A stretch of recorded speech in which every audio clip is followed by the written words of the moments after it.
So, welcome everyone to our second annual Durnami Gaming Wavy Awards. We did this last year, and it was a lot of fun, so we're going to do it again this year. We have a range of categories that our wonderful list queen, Vast Empires, is going to Yo. render to us. And we also have Arcadia Zero and I Am Scorch, like always. And let's get right on into it. What's our first category?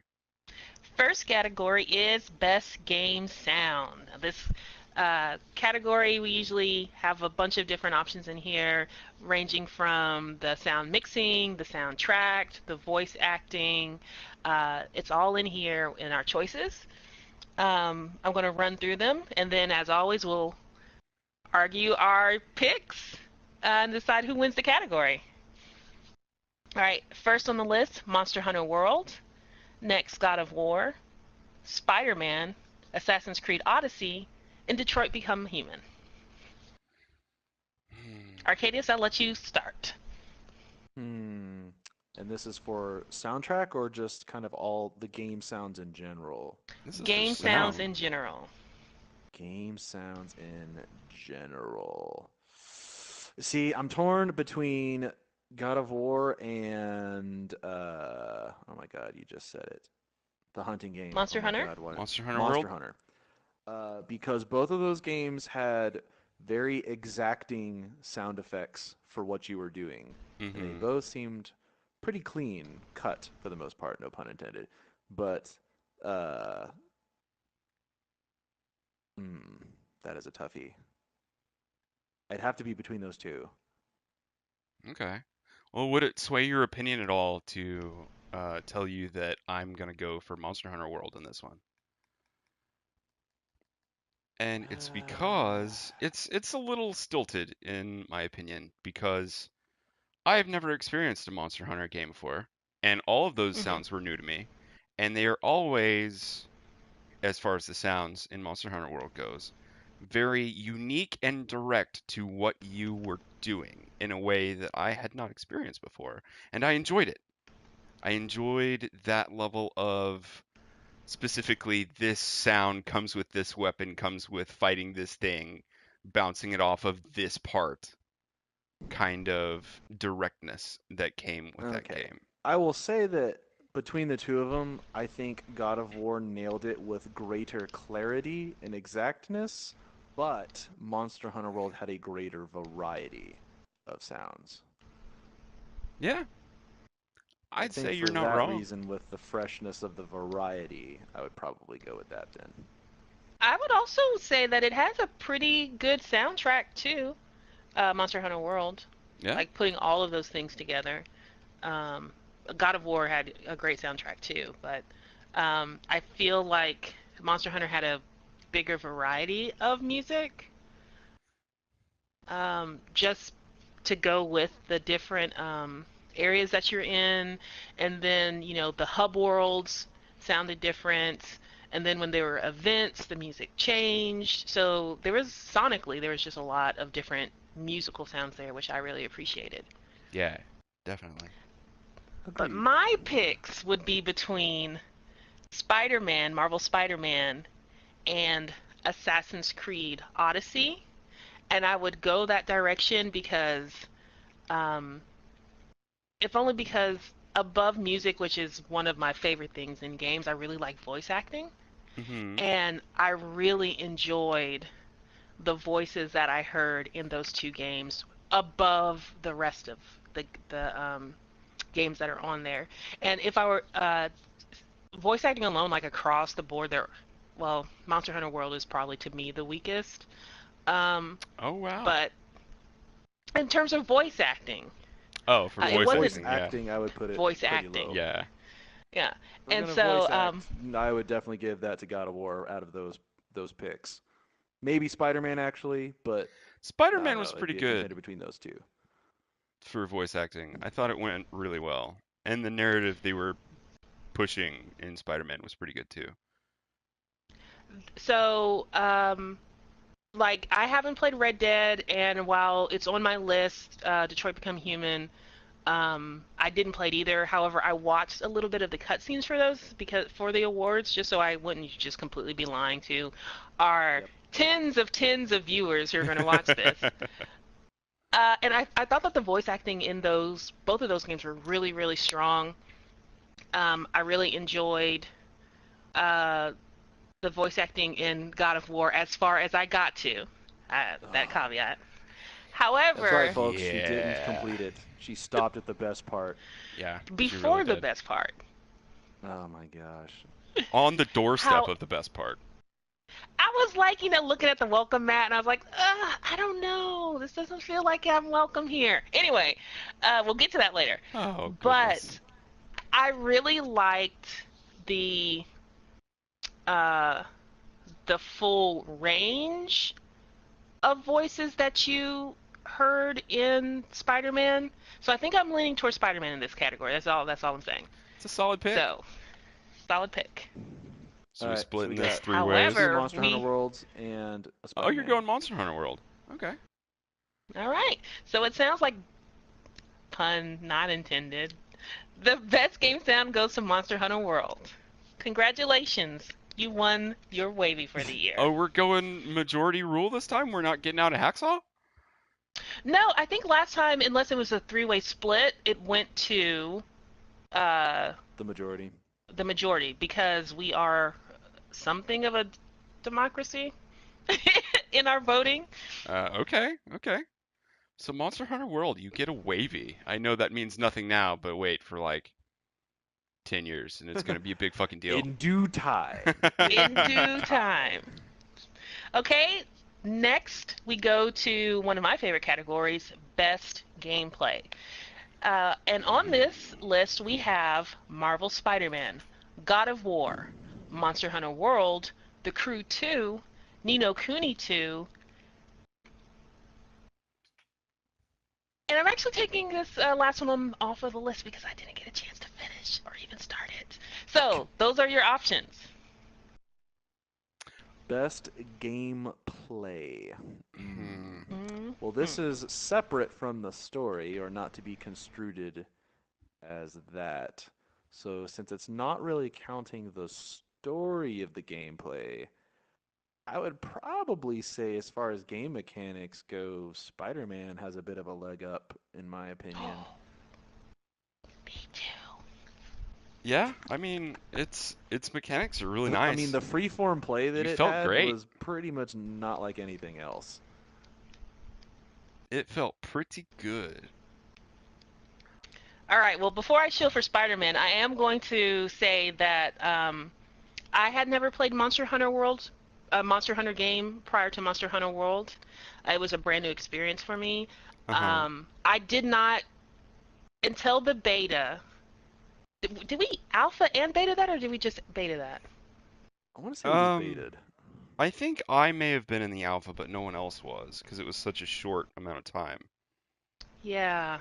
I honestly don't remember if I was. I know I played with you, like just the two of us in one of those, but I really don't remember what it was. However, I say that like going into that experience, I really wasn't sure if the gameplay loop was going to get me. Hmm. However, I found myself really enjoying it. I thought there was a lot of variety in um, the weapons, the mechanics, the essentially it's just boss battles, but the different mechanics of the enemies that you were fighting were very interesting and fun. Um, and so that really surprised me. The Crew 2 surprised me as well.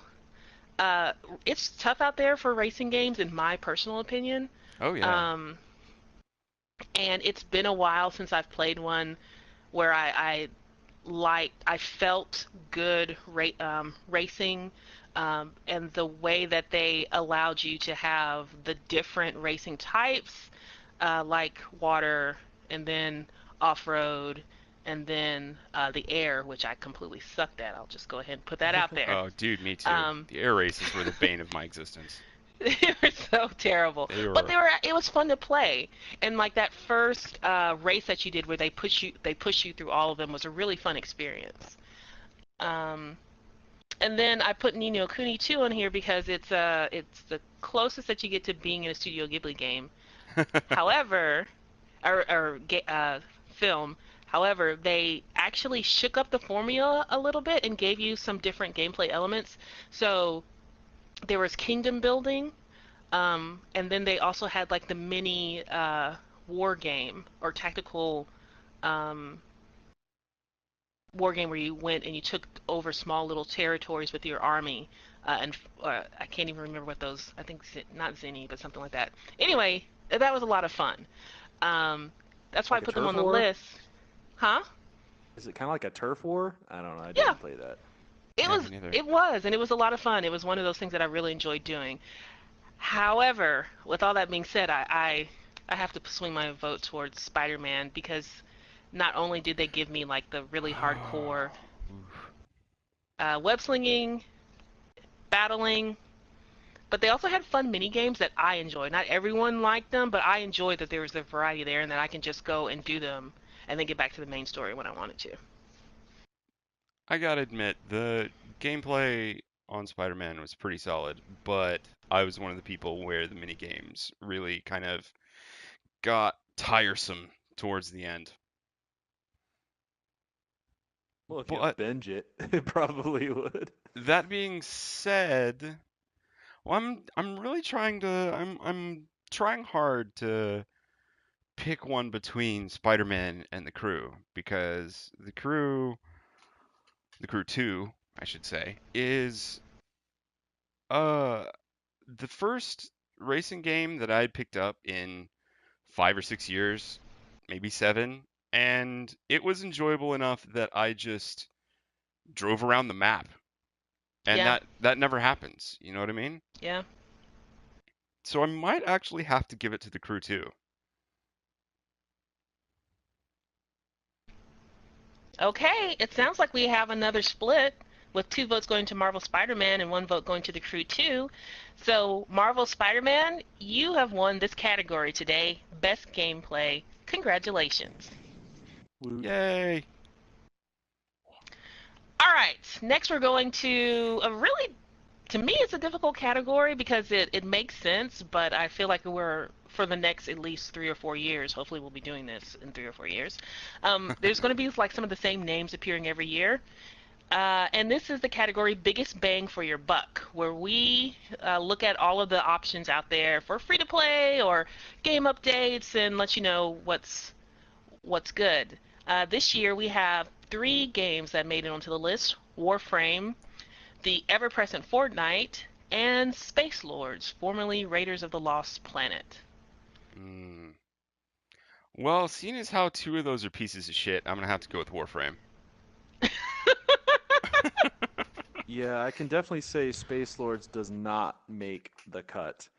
And if the game wouldn't drop you through internet connectivity and then say that you left the game and say and penalize you for 2 menu hours to get back in, I would say it might actually be playable, but it's not playable, so it Yeah, doesn't count. you heard him right. And Uh, Fortnite is, well, yeah, how do we say this?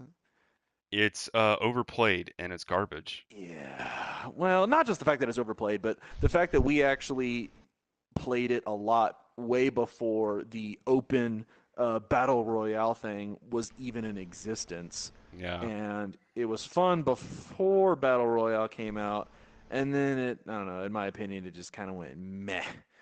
So Well, I Yeah. would have, a lot of their resources shifted from the base game to the free-to-play battle royale yeah, mode, and and yeah, in my opinion, the battle royale mode for Fortnite is free to play, and it gives you access to the base game. And while I don't enjoy it solo play, and I honestly haven't played with friends in a while, but I enjoy it more with friends. And they have expanded it to, allow more than just the boy battle royale mode this year. Like they introduced the block where you can create things, and then it'll feature in the different map rotation. Um, they also did like a create mode, which is essentially they brought over the area where you could build your base in the base game, Yeah. Hmm. and brought that over so you can actually go in without combat and just build in the free to Uh, play mode. So they've done some things to kind of expand your gameplay and give you more. However, I personally feel that unless you purchase a battle pass, you don't receive uh, rewards or reward currency in a timely manner to give you access to some of the cool perks that you can have in game, like the fun things that people are actually looking to yeah, have. it's a little Hmm. too spaced out It for the is, timeline. and as someone who's put a lot of grind into Warframe, I can point at Fortnite and say that's not fair. Um, I Does my not exist. my metal has been tested, and I feel like I have a pretty good like timetable there. Yeah. And so I say that actually doesn't count, or it's not a really good bang for your buck. It's worth playing, but you just don't get all the features unless you actually do put money into the game. And I will say that Warframe, the grind is there, but the updates are pretty plentiful. They've seemed to go over the last 2 years into a really good loop where they have a really big story update with a good quest. Well, last year's quest was amazing. I really like that. And then they introduced the open world expansion. This year's open world expansion came with the Fortuna update. The world is bigger than last year's. They increased um, some of the different game types that you have outside of the open world maps. They kept on bringing you more, you know, new warframes, prime access, Tenogen, events, free events, or free swag with the events. So like they just give you a lot, and if you don't pay, there is a justifiable amount of time to get all of the good stuff that you want in the game, and they continue to increase that reward pool for your time investment. So I have to give it to Warframe. See, I don't even play Warframe, and I know that their updates are getting better and better, and the amount of game that is actually there beats Fortnite by a mile, and uh, just Space Lords is just too clunky to use, and It's that's unplayable. including the internet connection problem. And I want to go back and re-mention that through no fault of your own, if you get disconnected from their servers because their servers are not good, you have to sit and you're essentially in timeout for 2 hours. And And Yeah. that's it's not not, just 2 hours of real time. It's 2 hours of sit there in the game menu time. yeah. You'd actually have to Unheard of. turn on whatever you're playing it on, turn on Space Lords, and sit on the menu for 2 hours. Yeah, And not that is happening. not fun. Yeah. No free game is worth that. So I think Warframe is the clear victor in this one. Congratulations, DE and Warframe. You guys know you're my faves. And you win this year's biggest bang for your buck award from the Durnami crew. All right. Next, we're going to best game update. Um, the nominees are Warframe, Marvel Spider-Man, Monster Hunter World. Discuss. Mm, I would say best update bar none is Warframe because it is not even the same.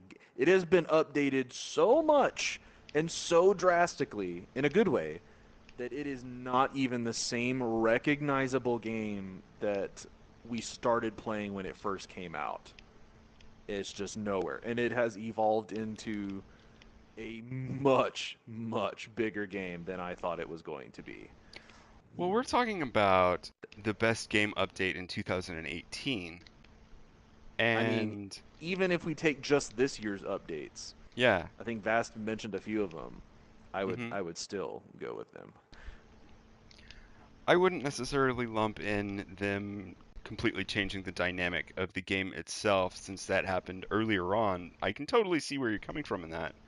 but strictly speaking, on a year-to-year basis, I'd have to get rid of that part of it. Now, the all the other updates they added to it are completely justifiable and viable.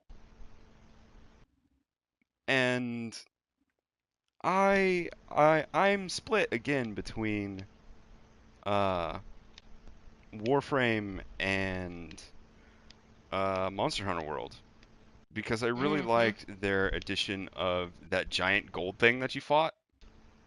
Val Taroth. Yeah, that was on the tip of my tongue. Yeah, I was about to roll off right Yeah, there. but like that was free, and you could just go and do that if you wanted to. And as I understand it, they do that a lot with that game, and it's pretty cool. I mean, no one's gonna say no to So more Monster Hunter World. I will say that I haven't experienced like MMOs. My only MMO that I've ever played is Final Fantasy 14. I always reference that because as far as experiences goes, that was like to me a top-notch experience. It was so good. I didn't even mind when I forgot to cut off my subscription when I stopped playing, and they took an extra like what $12 from me for the month. I didn't even care because I knew it was Oh my going god. someplace good. You know, like if you saw the what they actually put into all of their updates, like it was fabulous. And to me, Capcom and their Monster Hunter team exudes that same spirit, not to the same level because they didn't have the the additional resources that the subscription service brings you. But when they did have an event, everything seemed really polished. All the new assets that came into the game really fit. So like when the Spring Festival came and all the flowers were there, all the new uh, outfits, which is really what I was playing for, and weapons all seem to fit with the new monsters that they brought in. Hmm. Even if it was a monster that came from a previous game, the polish that went into like updating them for the new platforms uh, felt really cool, and it didn't seem like it was recycled like movement sets or anything like that when to me compared to the creatures that were in the game. Yeah. And well, I don't really want to do it now. If you told me, 2 weeks from now, hey, put Monster Hunter back on, I want to fight near Gigante again because there's something special going on this week with an event, I'd be like, sure, because I know that they would put together a really good experience for it. You know what I mean? Yeah, definitely. So I would actually argue against Spider-Man in this sense Ooh. because, Ooh, ooh, yeah, ooh. I haven't finished the last. This is so terrible, but I haven't finished the last DLC Or God of package. War. We're gonna bring that up later, so we can fight We about gotta that bring later. that up a lot all the time, Vast. It's rough. It's rough. It's the reality of things. Yeah. I finished Monster Hunter World. I think we all did as a group, right? Yes, but I feel like while the DLC was fun and it brought me back into the Spider-Man world, and What it the heck? What's going had on? What? I Water? I Are you installed a making? water pump. Are you making a moat? I wanted to see what would Sorry, happen. divergence. That is interesting. Sorry, cool, cool, cool. continue. Uh, but I was just gonna say that it continued like it gave like a good side storyline, and it didn't progress you towards like the eventual sequel, but it was cool, but I didn't feel like it really enhanced my experience any. Yeah. It was just kind of more of the same game, right? Yes, and I don't mean that in a bad way, but in terms of like best update, it doesn't compare to, in my opinion, to what Capcom and DE gave. Yeah. So I think I'm leaning towards Monster Hunter. We haven't gone back to that game in a long time, but it felt good to play, and it felt good to play with others. And while we were on it, I feel like we had a lot of fun. Yeah. Yeah, I'm gonna have to go Monster Hunter World on this also. They did a good job for all reasons Well, listed. there you have it. The votes are in. The tallies are up. Best game updates, Monster Hunter Worlds. Will it be back next year with their great expansion? Who knows? But they've won the 2018 Wavy. Congratulations. All Dead right. delivery. Most surprising game of 2018 is the next category. Our nominees are Detroit Becoming Human, Super Smash Bros.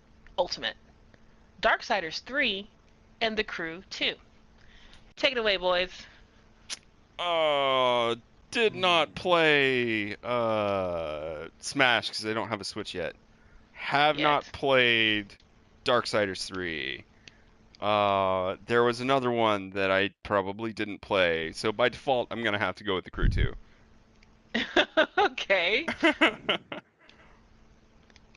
I don't know if, to me, Smash was most surprising because everyone that I knew that was a Nintendo buff was like drooling 24/7 for that to come out. So it Yeah. wasn't like a They surprise, were like boom, they were here's a all new over Smash it. game, and everyone's like, oh my god, I didn't see this coming. Like it didn't. That's not really how it seemed to have happened. So All right, so here's uh, why I put it on the list. And not to give away where I'm leaning, but did any of you guys play it on the Wii U? No. Super Smash Brothers um, Brawl, I think. yes, I played Brawl. Brawl was not at all a bad version of the game, but it wasn't as compelling. The I'll buy different that. modes, Okay. I'll and buy that. so Like this one, they instilled a more sort of story tie oriented.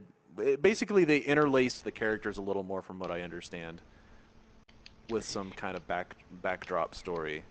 Yeah. and the other thing that they did is they didn't bring in all of your favorites.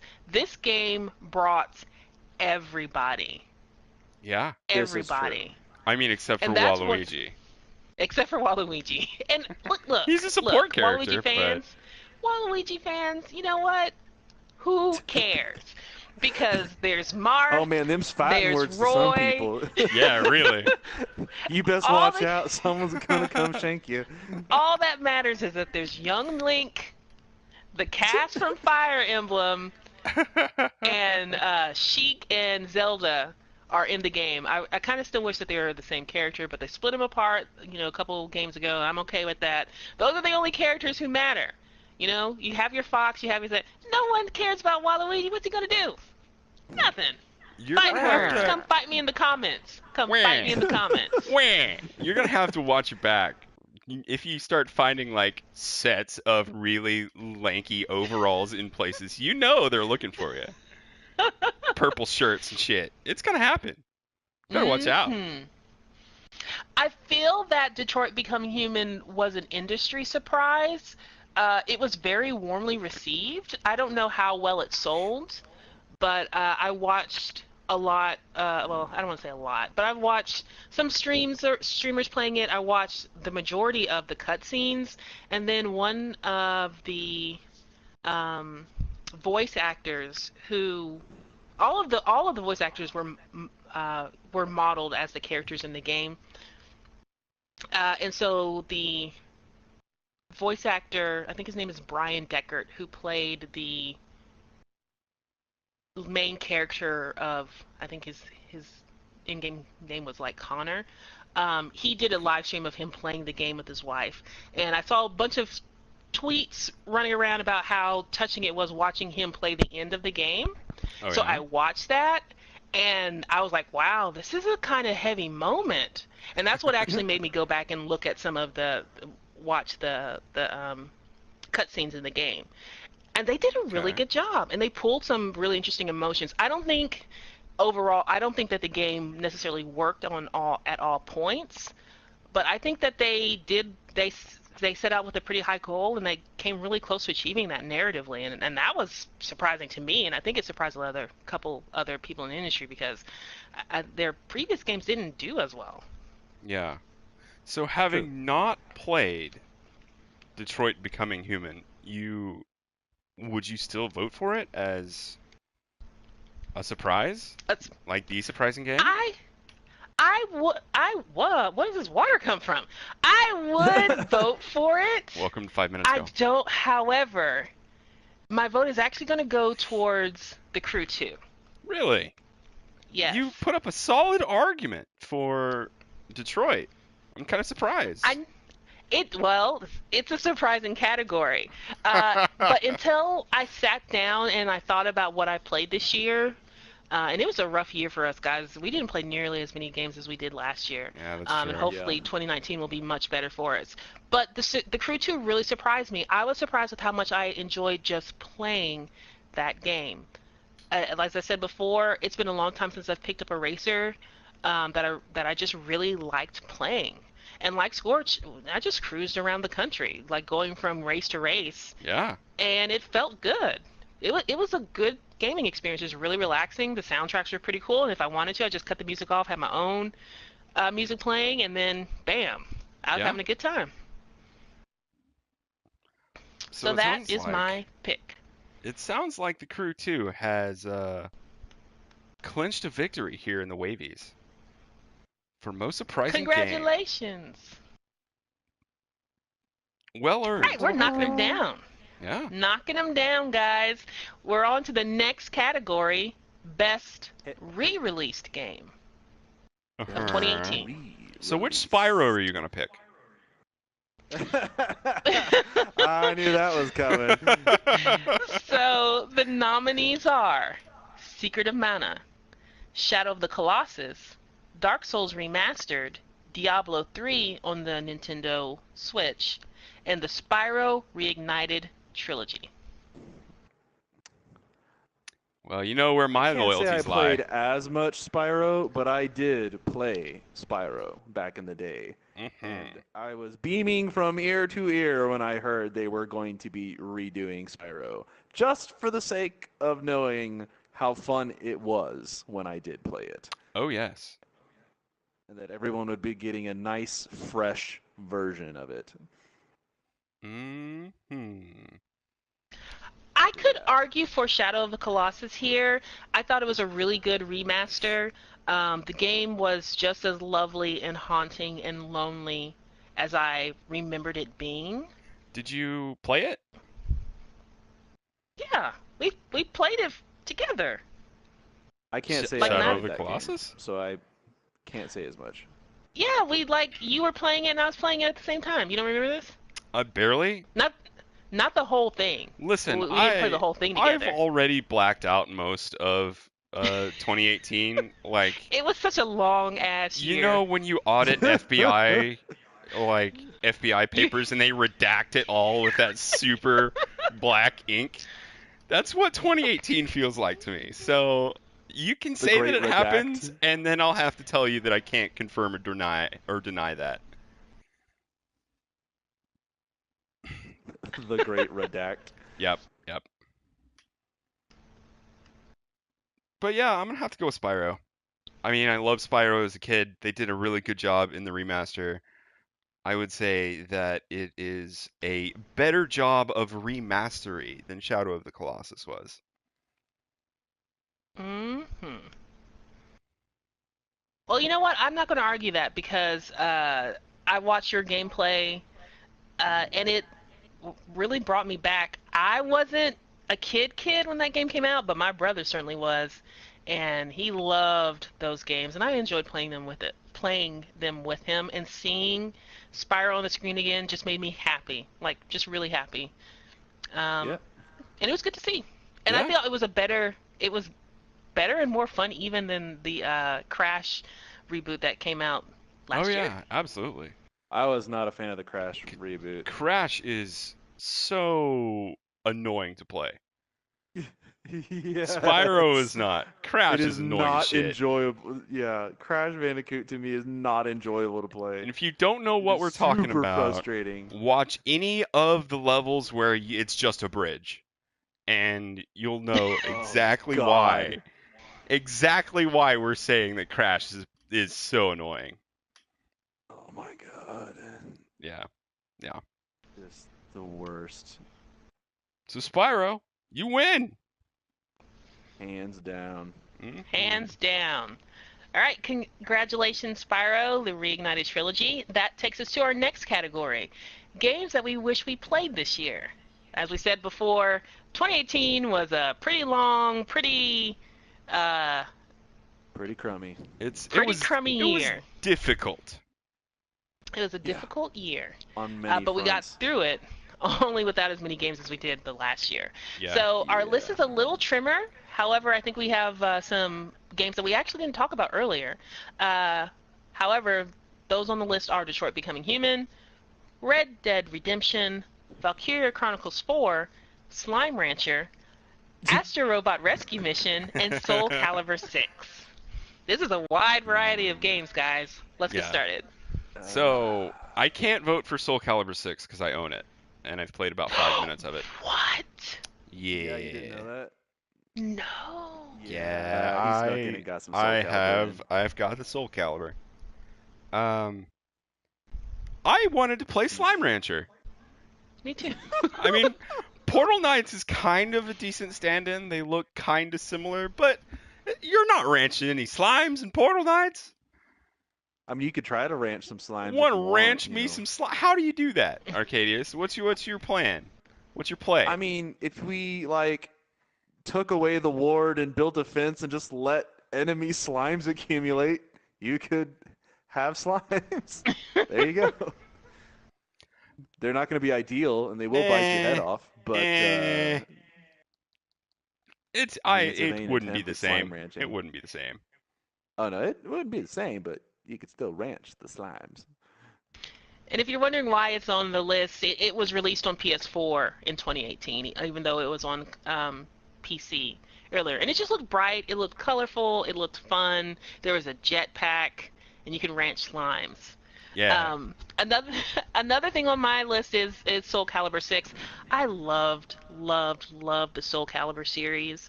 I've played every one except For the new one? 6. Yeah, except for the Ooh. new one. Um, Not necessarily the best at it, although there are a couple of characters that I can probably maybe kick your ass with, and that's Keelik because he's so cheap, and Killick is Shenhua. pretty cheap. Actually, I may not have played 5 because there was one in the series where they removed those characters. They removed my two favorite Oh. characters, and I think they took Taki out too. Um, and I No. was just like not having it. Everybody And needs the Soul Calibur then... boob ninja. Okay? Taki stays in. But they brought it back this year. They had all of the characters and they had the custom character creator. And I've seen some really weird things come out. I don't know if you Yeah. guys Oh have my seen god. Thomas the The Tank custom Engine. character Thomas the creator is Tank Engine. probably the Uh-huh. best thing about that game. I I've have seen some seen hilarious costumes I've come out seen of that game. somebody make Eevee from Pokemon with Voldo, and the only Oh way the God. Eevee works is with when Voldo does that weird like backbend contortionist thing. It looks exactly like Oh Eevee. no. Oh, that's horrifying. I'm trying to imagine that and I don't want to, but it's so I've compelling seen at the same time. I've seen Oh my gosh. the Colonel from KFC. Oh, Oh, dude, don't that's forget nice. SpongeBob. SpongeBob has been on there. Pickle Rick. Pickle Rick. Wendy from Wendy's. Yes. Wendy. Oh my gosh. I'll So I'll yeah, that's Oh, I'll hook you guys up with Voldo Eevee. I please think you would do. enjoy that. It's gonna scar me, but I I've been mean, looking at doesn't him do Voldo weird stuff. always? I know. I was just want to say he's been scarring me since what the original Dreamcast was. He Yeah, he was in the original Dreamcast version, and my friend had a Yeah. Dreamcast, and that's my first Soul Calibur experience, and I loved it since then. Soul Calibur 2 still spiritual favorite, but I've played all of them. Hmm. Um, and then Astrobot Astrobot Rescue Mission. That game actually, just looking at some gameplay, that and Beat Saber are the two games that made me kind of want to try the VR experience. Eh. I'm not there yet, Yeah. but especially since I have a Wii now, I can just use their Wii Fit boxing, not Wii Fit because it's not a Wii anymore, but whatever it is that's coming out. But I was curious about it, and it looked really cute. It looked like it was the start of we have VR and we are at a place where we can start showing what it can do. It was on a smaller scale because this game was clearly just, geared towards a younger audience, but it was more than just like a flight simulator. You Yeah. know what I mean? And it Or looked a like it had here, some move cool your hands mechanics to type it. thing. Yeah, and Do it had you some. guys mind if I add one last contender into this category? It's the Wavys, man. We can do whatever. And you're going to gasp when you realize, clickbait title, that we didn't add this to the list. It's something that you pushed for a while, Vast, you specifically, and that's Deep Rock Galactic. Oh, dang. Yeah. Well, that's going to change my vote. Did that come out this year? Yeah, it came out this year. Ah. Why did we not play that game besides the fact that we don't play PC? Well, We're not there yet. some of us are building PCs, so we can definitely play it later. And others are thinking about it. Yeah. Some of Okay, us well, are that probably game just gets my gonna vote. order a PC and just not deal with Yeah, putting it together. someone is because she doesn't want to cut her nails and she doesn't want to solder anything. You don't have And to she's Jesus, okay with solder we that. have to anything. solder Good anything. lord. We're not building PCB Building your boards. own circuit boards? No. I mean, if you're going to do it, you might as well go to the My very Oh my God, beginning. you are God, no. intense. Oh my gosh. That's like I'm the closest of the technical fields to that, and even I'm of the hell no variety for that. Are you telling me you're not just going to go back, go in the back and build like a airtight room so you can Like put a vacuum together A your test freaking clean chamber? room? Oh my Yes. gosh. so you can put together your circuit. No, just no. We're Then not why doing even that. bother? Vast, you're not doing that because Oh, we're going oh to my be gosh. remain sane individuals. That's why. Man, if you hadn't noticed, I'm way past that line. Yeah, especially with 2018. Yeah. But, okay, so that changes my vote. I'm actually going to put Deep Rock Galactic and just say that until Portal Knights, it was the closest to a Minecraft game that I wanted to go. It looked really interesting. The gameplay loop and the fighting mechanics looked pretty cool. And you were a dwarf in space, mining and fighting giant bugs. Sound cool to me? Dwarf. Space Dwarf. Yeah, I'm gonna have to vote for Deep Rock Galactic too. Oh, this is draining it. No, let me put that back. Yeah, I put that up there for a reason. Oh, I didn't. I'm know gonna you have to did. pump Sorry. it again. Pump it up. So what did you vote Why for, are you just Arcadius? filling all the pockets with water? Because we're conducting a very prestigious gaming awards podcast, and I don't want to have to think a whole bunch about what I'm playing. Okay, all right. Just gotta not drown. That's fine. It was going to be between Red Dead Redemption and Shadow of the Colossus, and I never played the first Red Dead, so I feel like I'd be missing something if I did play the newest one. So I would probably say I kind of wish I'd played Shadow of the Colossus. Oh. Okay. All right. All Because right. every once in a while I do enjoy those games that it's just your own self-paced, your own self-discover or self and just general discovery. And I tried to get that itch with Rhyme, but it's honestly not intriguing enough to keep going. I mean, the story's there, and there's a few interesting things, but it's just kind of like meh. Like I got to be super bored to play that, and I was, which is the only stream segment that has been recorded, and I pretty much got all the story that I think there is in just the little bit that I played it. All right. All Without right. having to complete it. So I'm going to go with Shadow of the Colossus. All right. Well, we have a split vote there between Shadow of the Colossus and Deep Rock Galactic. And so, Deep Rock Galactic, you win the 2018 Wavys game that we wish we played this year. Mm-hmm. What a prestigious category. What a prestigious category indeed, but not quite as controversial not quite as entertaining Oh, as our here comes next the venom. category. Here comes the venom. Oh, and it's so sweet. Oh man, get your Our next Gallagher shields category, ready. it is the biggest flop of 2018. Oh And your Oh, nominees are Jesus. Oh man. Oh my God. Like, okay, we're just gonna get it out there. It's Fallout 76. is it? Are you sure? Because there've been a lot I mean, of Battlefield like 5 is super close, and it we have a lot destroys a to lot of say things about that Battlefield were near 5. and dear. But oh lordy, oh man, Let's there all right. have been Let's some let's thoroughly hear butchered games. let's hear the nominees right quick. yes, because you Yeah. do need to hear the nominees because you may be thinking to yourself, yeah, those two, but there are more games that did flop this year. Yeah. So of course our big two, Fallout 76, Battlefield 5, Metal Gear Survive, Secret of Mana, and The Quiet Game. Excuse me, The Quiet Man. Yes, the game that arrived so quietly that no one heard it drop. All Yep. right, guys. Now we will begin. Let's start with the lower contenders first, though. Let's start with the lower contenders before we get up there. All right.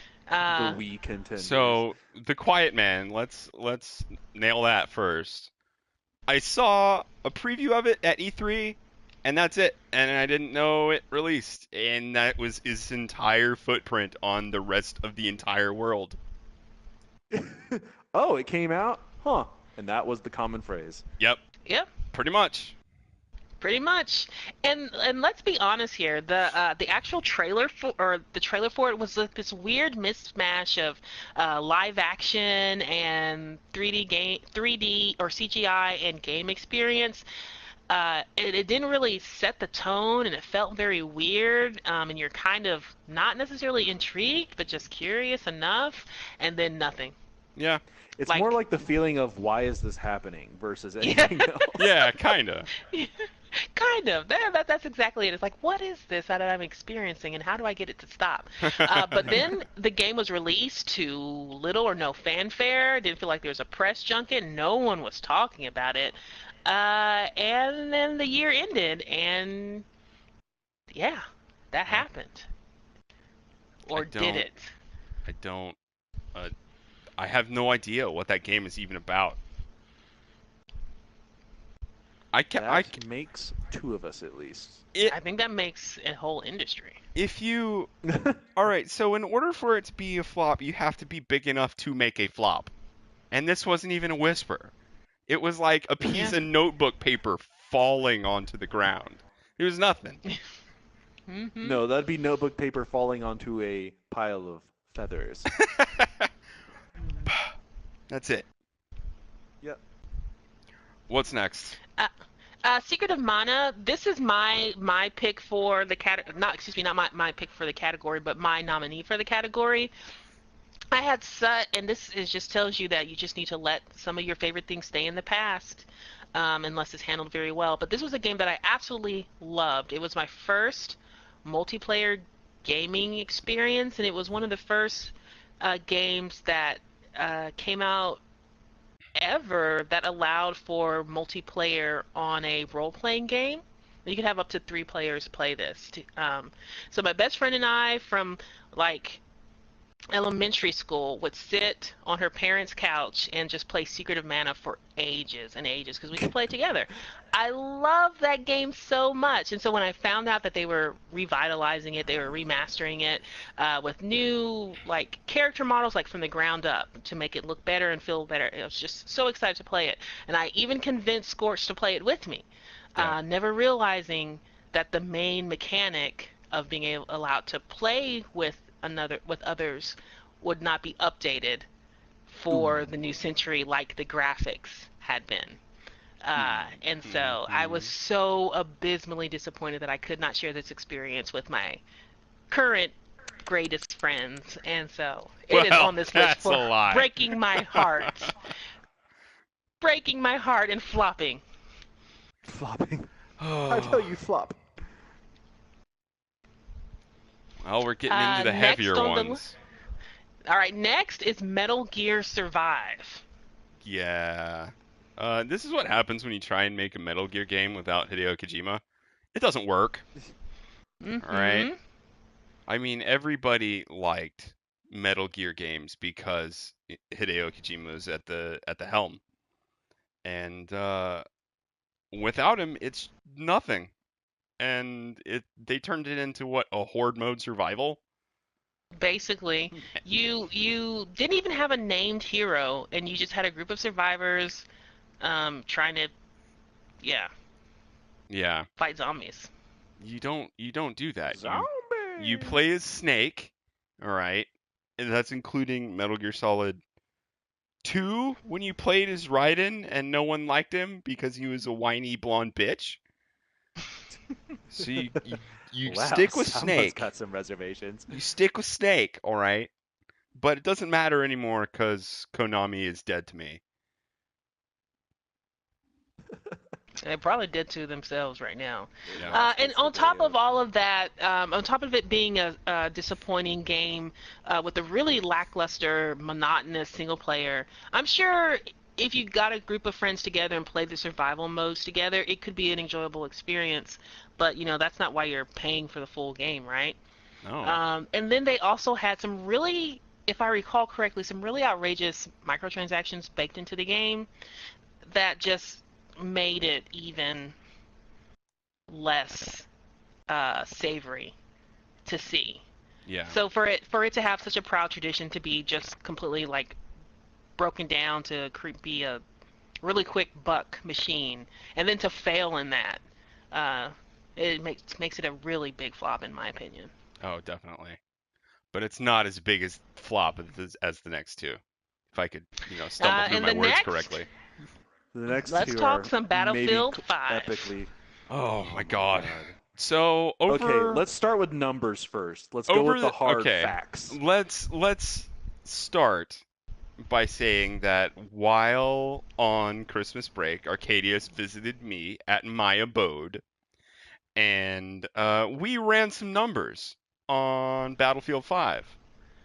And uh, broad strokes here, because I don't remember specifically the numbers digit over digit, but it sold in the same amount of time less than the redheaded stepchild of Battlefield, and that's Battlefield Hardline.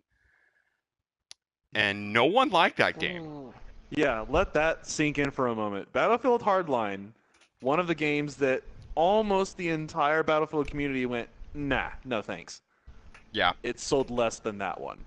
hmm I think And you it might not know sold. that because the PR campaign for Battlefield 5 is hard Yeah, and it going really is. strong. They are pushing it real hard. But I feel like within like the first month or maybe even 6 weeks of the game, they discounted it pretty heavily, didn't they? Almost They half. already discounted it in like what was it, 1/7 It of the came time that out. It Battlefield came 1 was out. discounted. It came out in October, right? By the time I decided to pick it up because it was double on sale, it had already been set to a normal price of $35 or something like that. 35 $40. And But then I this got it on a PS also Plus accounts, sale that's yeah. 25. And that was in the first 3 months Yeah. of it being released. Yeah. So it didn't even make it, I don't think, past a full quarter No. before it started going on sale. Absolutely not. It let's see. I think over lifetime Battlefield 1, which is it was played and it was really well liked, but it wasn't anybody's favorite Battlefield game.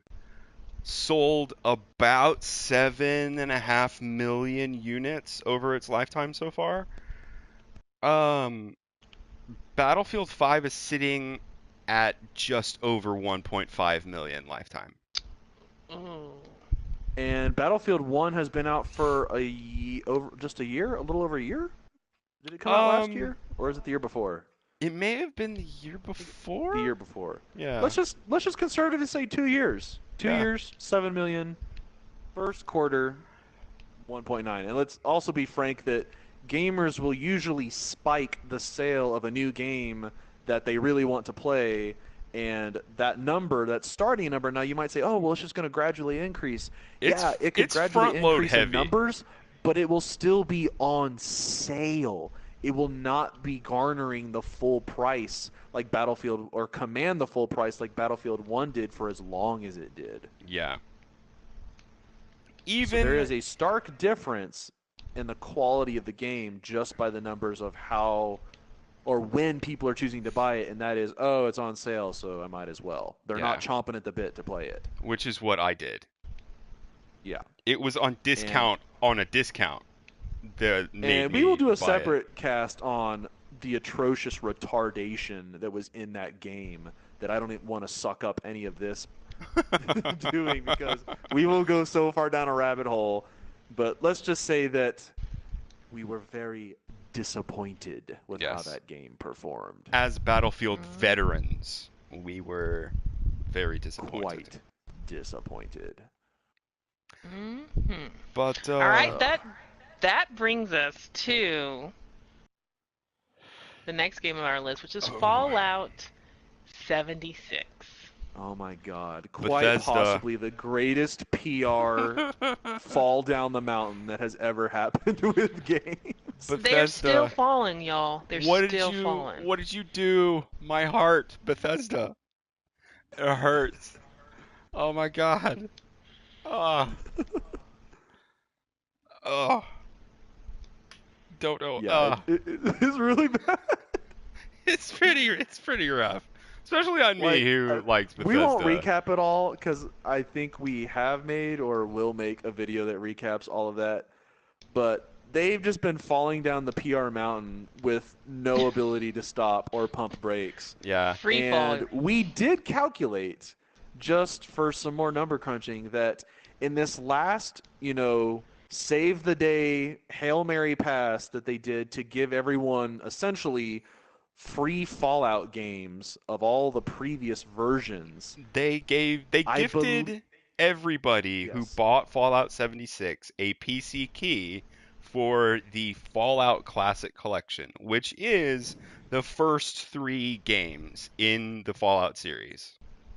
Now, assuming they are all running at their standard discounted price that they are right now to the number of people, I think that equivalent was that a So seven-figure number? we Or no, it was higher I than that. do Hold on. remember this. Let's just run the And it's numbers again that right now. okay, so at N- $20 is the price that we set for it because that's currently what it's listed on Steam. yes.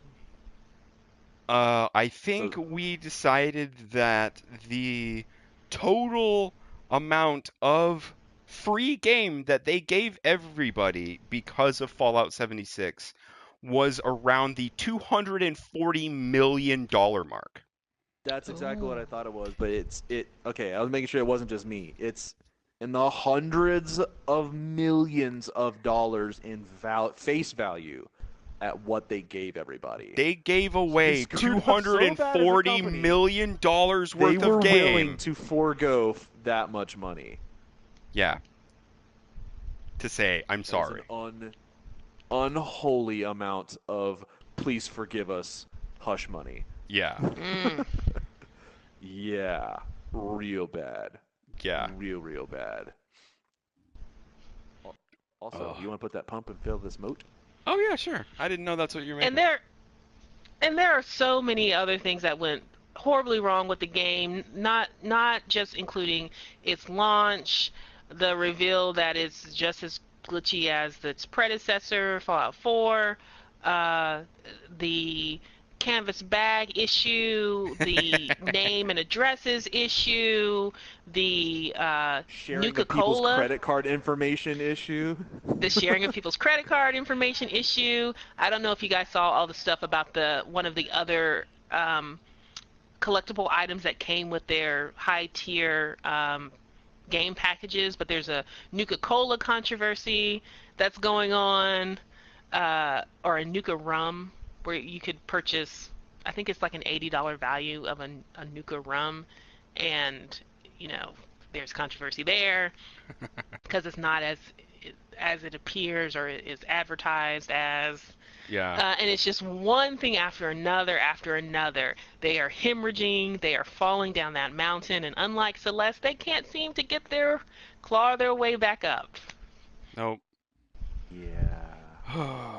I would like to tell you the impact on market share that Bethesda has before Fallout 76 and after Fallout 76, but I can't do that because Bethesda is a private company. I'm sure their Mhm. stock would have tanked because of this. Let's Mhm. see. Yeah. So And I okay, with all feel that being said, is that the list? Is that the whole I think gambit that is the of select? list. All right. My pick is going to probably be Battlefield because of the sheer numbers at the beginning that are very telling of its health as a game. Yeah.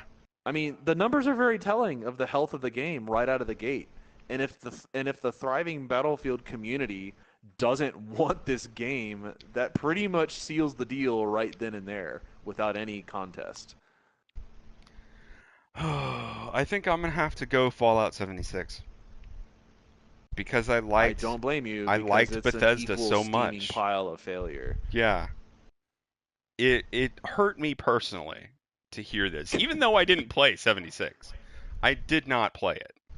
I didn't buy it. I didn't have anything to do with it. It just hurt me because I like Bethesda.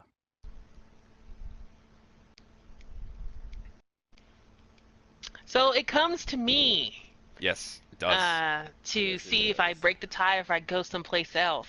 This is really hard because both But not really. But well, no, this is actually really hard because as much as I hate hating on things, I love hating on things. I love hating on things so bad because I It feels I so try so good. It hard to does. be a good person and live a judgment-free lifestyle, but here I'm I allowed to hate you so judge. good. Yes. And I'm actually going to go with Fallout 76 Ooh. because their nightmare is still continuing. They they have made so The many flop more is still people. flopping. It is a fish on the shore, and they It's are like a flopping into fall down the 2019. mountain at this point, right? It's not like a flop. They've broken through the And their floppiness of the kneecaps ground have right there, currently right? already shattered, and they're still rolling down that mountain. Yeah. Hmm. And it doesn't matter if people are playing this game and enjoying it. It doesn't matter if you haven't glitched or you thought that the nylon bag was okay. There are so many people who have been made so violently So many. unhappy with their purchase and their experience. Like even if I feel as if even if people aren't playing Battlefield 5, they're not having this type of experience with the game. The company itself, no, I don't think so. Hmm. Mm-mm. And so X-nay. it's going to fall out because they're still flopping. So congratulations, Uh, Bethesda. You'll be You're back on this sucking. list. But you have won our biggest flop of 2018. Oh, oh, yeah. how you gonna talk Yeah. your way out of this, Pete Hines, you short bitch?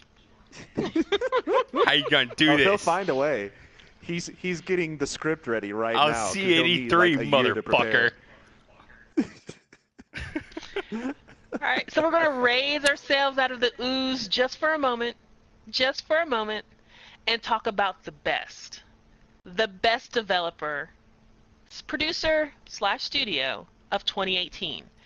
And our nominees are Epic Games, Nintendo, BioWare, and Capcom.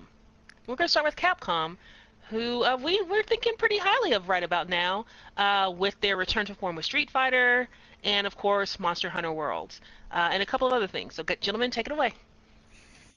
Well, I don't have any experience with Street Fighter, but as I understand it, Monster Hunter World was a pretty big gamble on Capcom's part, and it paid Hmm. off really well. And on top of that, they're continuing to nurture that game in a way that's very positive for it and the company and the community that plays that game. And for those reasons, we put it on this list. And before Monster Hunter, there was never really a Capcom title that I could say, oh yeah, I'd really like that. I know that this is Capcom because of this. You know what I mean? Except the Like, classic arcade games, but that's about as far as it yeah, goes. like Yeah. Resident Evil never got me, Dead Rising never got me or anything like that. So to actually come into contact with a Capcom title that I enjoy was a nice experience, and I think they're deserving of a spot on the list, even if they may not potentially get the win.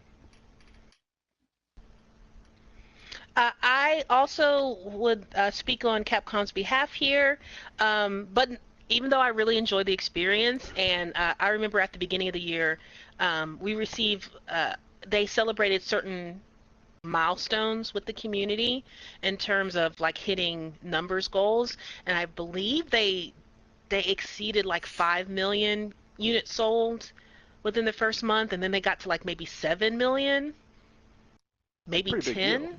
Yeah, And it like that's a huge deal. That's a huge amount of units for a gamble. for yeah. for a gamble, because they didn't have the install base. They were primarily for the longest time had been like a handheld sensation, and uh, mainly sold in Japan. They did well in the U.S., but that was like their base, and so they brought it to the PS4, or they brought it to PC and consoles, and they just did really well. However, I also wanted to put them on the list because it was the 30 this year. They released the 30-year anniversary to Street Fighter. They also released a Mega Man game. I think it's Mega Man 11. Um, and they caused quite a good amount of stir with their preview for the upcoming Devil May Cry game. There's been a little bit of a lull in the series over the past couple of years, and so they're bringing them all back. I'm not even going to say what just popped into my head. Are Um, you I sure? mean, you can. It's You might America. want to. Actually, okay, so we mentioned Taki and her boob physics.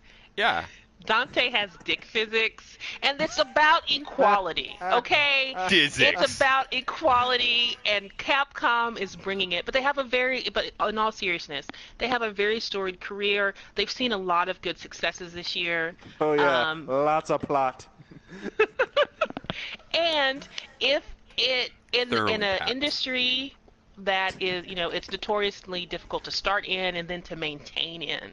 Yeah, Capcom is doing a really good job in expanding and growing their fans and their user base, and they seem to be doing well in maintaining the standards of their brands and their franchises. And it's just good to see an old game that an old company that you grew up with have a really good year. yeah, totally. BioWare. So BioWare didn't really release anything um, that They pretty we, much just have the hype train running full steam, is what BioWare's got going for them. yeah, like they've been pretty silent for like releasing things since Mass Effect Andromeda, but they have been very candid and very upfront and transparent with how they have been presenting Anthem, their game that's coming out on February 22nd. And we, and I know Vast in particular, is an absolute junkie for like dev streams and Oh yeah, concept and like behind closed doors looks and like I first love it. viewings and all of that.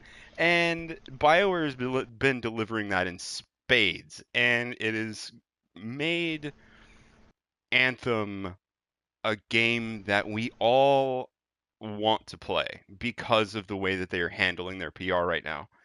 And uh, it's even strong enough that two of the three of us have already pre-ordered this game at Mm-hmm. at the maximum price point. Mhm. And uh, I unfortunately going against the gamer trend of not pre-ordering everything pre-order everything, so I don't really I'm not really one to talk, but Arcadius like doesn't hardly pre-order anything unless he's absolutely certain that he's going to Yes. like it. And after the videos that I have seen, if they are at least the videos worth of quality of game that there is to play, it will absolutely be worth the money. I feel as if BioWare is fully in control of their hype train. I don't think it's rolling full steam, but I don't think they're. It seems as if they're showing stuff confidently, and that they don't have a fear of delivering in these specific things. So they're like, "Hey, you want to know about customization? Oh, I'm just gonna unzip and let it all roll out because we have That's a tons." strange choice of words. I'm all about Mm-hmm. those physics right now. Oh, It's just running through my the mind. I saw this GIF. Dante dick physics. Why'd you I Gotta have to have bring that up again? unzip Why'd you have to do that. it, man? Oh, the Dizix. Yeah, that's right. I just coined a new The phrase. The Dizix. the physics. trademarked. We need a T-shirt factory. Oh no, we can't make. So no, It just we says just can't. physics. Yeah, No, it's it's just just we can't, Vaz. Dizix. Are you? You can't. We can do. All right. Anyway, we're getting off topic. We're getting off topic, but physics. Highly, you and your um, Dizix. That's a good but they're word. it's a great word, and it's got me so off topic and flustered. I love it so much.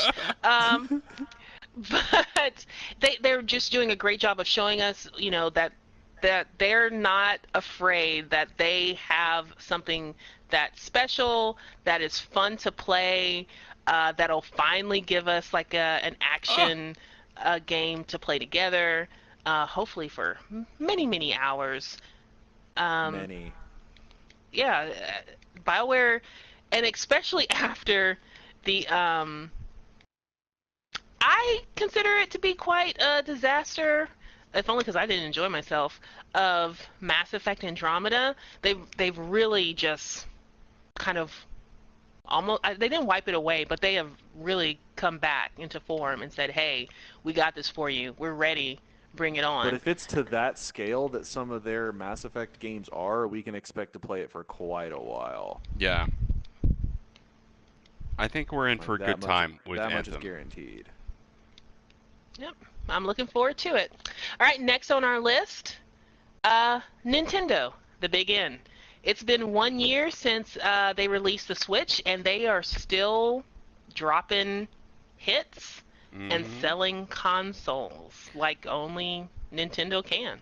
As I remember it, Nintendo was the company that won this category last year in a Yes, unanimous vote. yes. Shield pretty hard for that one, but last year I really do think that they deserve it, and I do think that they deserve a nod this year. The Switch is still selling very fast. They released quite a number of titles, first party titles like Pokemon Let's Go Eevee and Let's Go Pikachu. And in addition to that, they let you guys know that, hey, this isn't our official Pokemon title. This is just to tide you over until we give you the really, really good stuff. The And it's meaty fun to stuff. play. And it's out there. They brought back some fan favorites with like Mario Tennis. They definitely brought it with Smash Bros. As it released this holiday season, or excuse me, this past holiday season. So they And a just kept lot it of people going. had been waiting for Smash Bros. I'm just gonna put that out there. Yeah. Oh I yeah, have a few it's, Nintendo friends that they were just absolutely just waiting to buy a Switch when the new Smash came out. and it was a console seller for me. Like I went out and bought a Switch for it. And they also had some coups there, here and there by bringing some more amazing titles over to the Switch so they can diversify themselves. Because in the past it's always been said that Nintendo was first party, but you didn't go there to play other games. Other games died there. But Diablo came out on the Switch. A lot of PC titles that came to the other consoles, Xbox and PS4, have been re-released onto the Switch.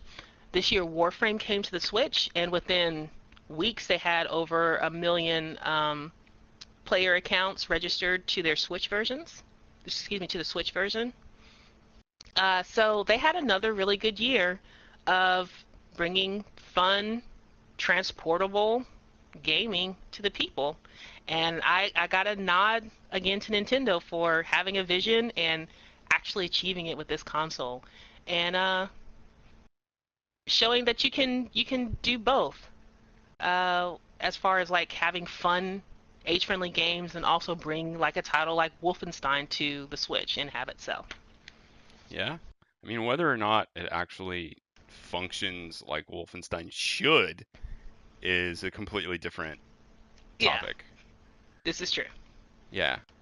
Um, I don't And have. finally on Yeah, go for it. Go. I Do was it. gonna say finally on our list was Epic Games. So, Epic is the group that does Fortnite, their smash hit after jettisoning Cliffy B. Um, he didn't actually get thrown out. He left his own company. But I am not. We didn't put this list together with the intent of shilling Epic Games specifically for Fortnite. It was Mhm. more to do with their new Epic Games Store, where they um, are giving more money to the developers that put their games in their store. They're releasing all of their crossplay technology um, for, I think, for free if you want crossplay. Something that I'm sure Sony is kind of miffed about.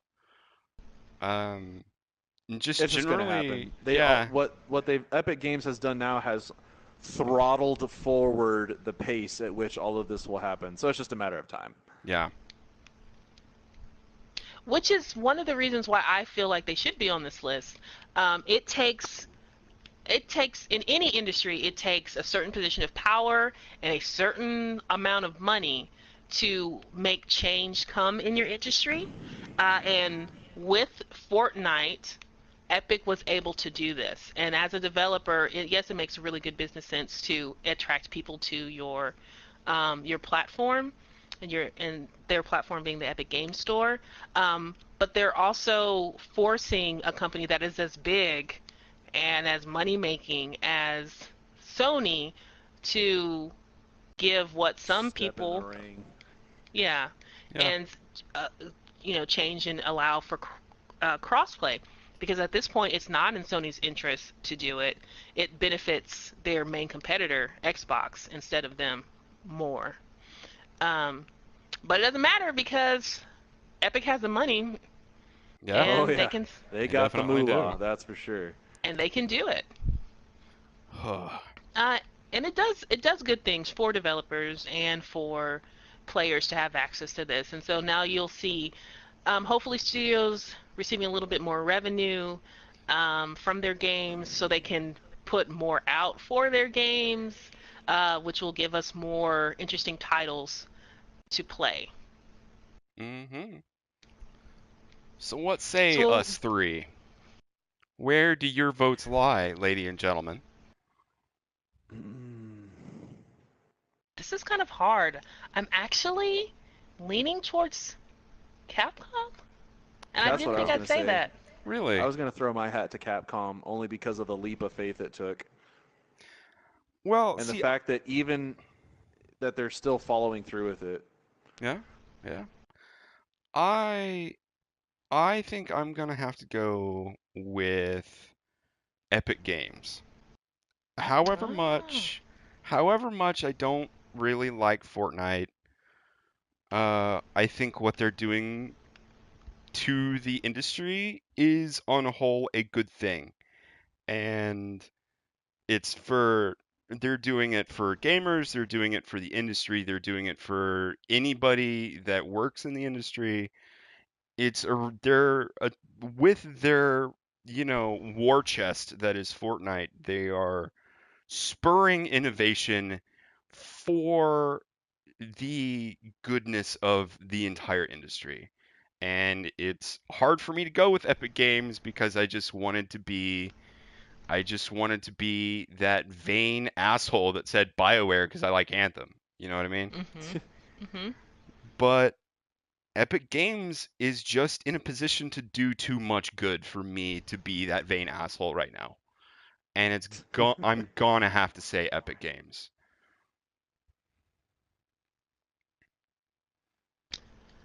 Well, Scorch, I agree with you 100%. And while I think that that argument touched something within me, I'm still going to have to lean towards Capcom because it was a look, man, it was a leap of faith. It was. Spider-Man into the Spider-Verse, but and it I really didn't paid off for understand that them. reference. Insert multiple memes. I understood that reference. But it just really paid out for them, and I think they just had a really, really good year, and it's positioning them to have another successful year uh, in 2019. All right. Well, it seems like it's going to All right, Capcom. it's going to Capcom Best Developer Producer Studio of 2018. Congratulations for your Wavy. All right, guys, we need to shake all that goodness out, all that positivity that Uh, we just said, and we're going to No. yes. slink back into the Back to shadows. the pit. Let's go to the hate because we're talking about the most disappointing developer producer studio of 2018. And your nominees are Bethesda with Fallout 76, EA Dice with Battlefield 5, Telltale Studios for screwing a lot of people over, Yeah. Rockstar for their work environment, and Activision Blizzard for their announcement of Diablo 3 Mobile. Or Gentlemen, Oh, Diablo Immortal. I'm sorry, yeah. yes, Diablo Immortal, the appropriate title. Oh. Oh Take it away. man. That's a toughie. Yeah. That's a lot of suck all in one place. That's like the summation of 2018 is that list right there. Mm-hmm. That is what defines 2018 in the gaming industry is that list. Yeah. A lot of suck in one place. Yeah. Too much Uh, suck in one place. Well, let's start Uh at the oh bottom with man. the announcement of Diablo Immortal Mobile at this year's BlizzCon. uh that was definitely a bad move. Especially I'm at gonna BlizzCon. almost eliminate the Diablo Immortal just because I think the Telltale way of how they handled their employees and straight up cut them all out without a word affects actual life. It's not just a preference of some hack sitting behind a computer because he's looking at something he doesn't like. It's like actual life changing for, people completely outside of games but related to games, and how it basically stopped their lives cold wherever they were at. And that's tough. I've been there. That Yeah. is real tough. Yeah. So I'm really hesitant to just go with them. That list is fat and it sucks, but for the sole purpose of how much it affects, the real life, the day to day, the outside, the escape of the gaming world, I would have to give it to them. All right, well, I'm glad that you mentioned that because just as we're in an evil category, so I can be an evil devil's advocate. In recent reports, there are people or employees at Activision Blizzard that are being asked, not forced, but asked to leave. Okay, why? And there has been a severe tightening of the Activision Blizzard purse strings. There's not a real indication as of right now of why, um, because they're Budget still, cuts? yeah, but they're making budget cuts. So like Heroes of the Storm is uh, I think their team has been reduced with the intention of them phasing out Heroes of the Yeah. Storm sometime soon. Um, But here's the thing, though. They're asking. They're giving people the forewarning. They don't just walk up to you and be like, yeah, you're now jobless. Enjoy, and walk away. Yeah, that's true. that's true. There is the ever slight hint. It's slight, but there still is the ever slight hint of the fact that they're like, hey, by the way, guys, we're tightening things up. So, yeah, we're looking for volunteers, while they're still volunteerable. While you're still volunteerable. And we will continue to watch out for this. And again, there's no real indication why this is happening or a thing. But and I can't even say it's directly related to the announcement, but I do know, or I do recall that prior to BlizzCon, Activision Blizzard stocks were like nearing $90 a share.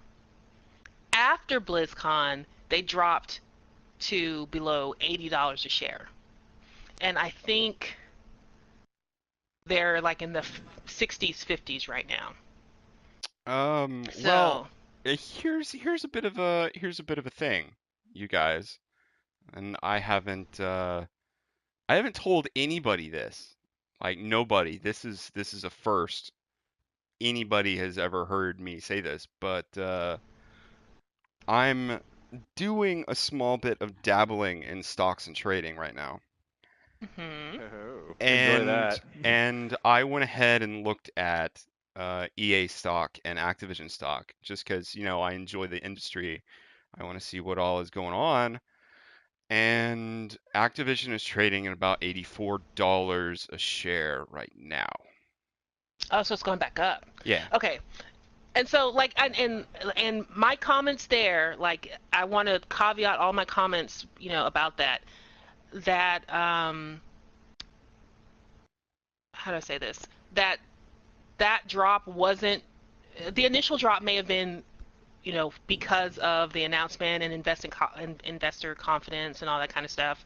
However, recently we've had a lot of volatility in the markets, and so a lot of stocks dropped over the holidays and Yeah, S&P everything took like a that. huge hit, so that just Oh kills yeah. everything. Yep. But prior to that, it did drop, to about, I don't know how low, and they had to, talk to their investors, and I don't know if it changed their like rating or anything like that, but they lost investor confidence for however amount of time that they did, Yeah. which is just one of those things that when that kind of thing happens, they do tighten the belt, they do tighten the budget. My personal company just went through something, and I lost a couple of team members because of it. Mm-hmm. So, Ouchie. but I will. This is just me being an evil devil's advocate to say that it is something that is happening widespread in the industry. But I do agree that Rockstar Games' story was incredibly terrible, and we actually talked about this in one of our podcasts. Um, uh, in that not only did they release all of their employees, and I feel like the owners, you know, had their golden parachute in place, but Oh yeah, they also violated like state law yeah, in how the mass firings took place. yeah. That I think that litigation is still actually underway. Oh, you can say the same thing about what happened with the people at Telltale as well, but um, it doesn't have as much of an impact now that a lot of them are unemployed, unfortunately. Hmm. I'm hoping because I haven't like looked into anybody individual or anything like that. They've been picked up by other companies and are able to provide for themselves and their significant others and loved ones and all that. Because that's a legitimately difficult thing if you can't do that. And it's even Yeah, difficult if you can. Um, you only ever get in that position that you see employees at Rockstar get into if you're passionate about what you're doing. And Rockstar took advantage of people's passions in a really negative way in their ability to force overtime and instill a huge, huge crunch on their company in order to get the product that they wanted. If they Mhm. had any kind of planning set, then this would never have been a problem. And if they could rein in just a little bit of what they like deviously wanted to do, then this wouldn't have been a problem either. You know what I mean? Yeah. Mhm. Well, I think we've mentioned before that in a lot of programming, not just gaming industry, but there is a big understanding and that crunch time is a thing. It's that rally and push towards the finish. It's that stay late because not only is my partner next to me staying late, but my boss is staying late. Um, and while it is an admirable thing for your to be passionate enough to want to put the time and dedicate yourself to ensuring a great product and having that pride into your work, it can be taken advantage of, Oh and yeah. it often is, and The it is entire not. Yeah. nation of Japan.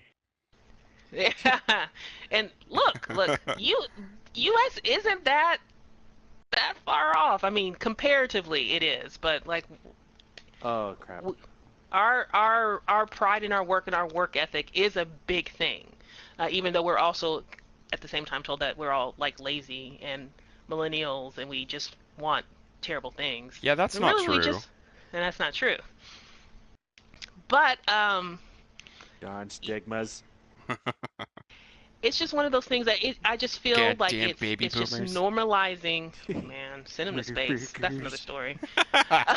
But it just normalizes behavior that it shouldn't, and it is dangerous, and sometimes and a lot of the times it's not necessary, and that's the thing that gets me the most. If you had the proper planning at the beginning, if your project managers, I mean things happen, but if you have the if you just have the tools and the resources necessary, then crunch time really wouldn't be that big of a thing. And it wind up being like 2 weeks or 3 weeks instead of like 6 months crunch. Yeah, yeah, definitely.